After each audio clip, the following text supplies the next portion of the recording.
新竹市溪埔组人工湿地今年3月通过环保署的审查，加做新竹市头一座以人工湿地做主题的户外环境教育设施场所。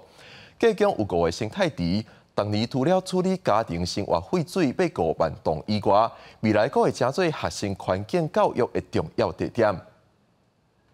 会变干净之后，就会流到我们的头前溪里头去，这样会不会更好？让我们的鱼儿有干净的水可以喝，可以游泳，对不对？就咱老师小解生态池的作用，让囡仔更加了解人工湿地是安怎把生活中的废水经过一窟搁一窟的生态池来达到过滤的功能。水生植物会净化水源，然后呢再排回头前溪给我们用，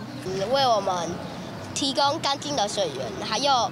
这边很美丽，然后有很多人就会在这边跑步。5个池子哦，那还设计了让鸟可以休息的这个鹿岛池，然后开始有候鸟甚至会停留到这边。溪埔组人工湿地是在头前溪水尾挖200公尺的所在，占地有12公顷，主要功能是过滤新竹市大量的家庭污水，当年会当处理差不多474万吨的家庭废水。 经过这个水质净化以后，再排入这个头前溪，就能够达到我们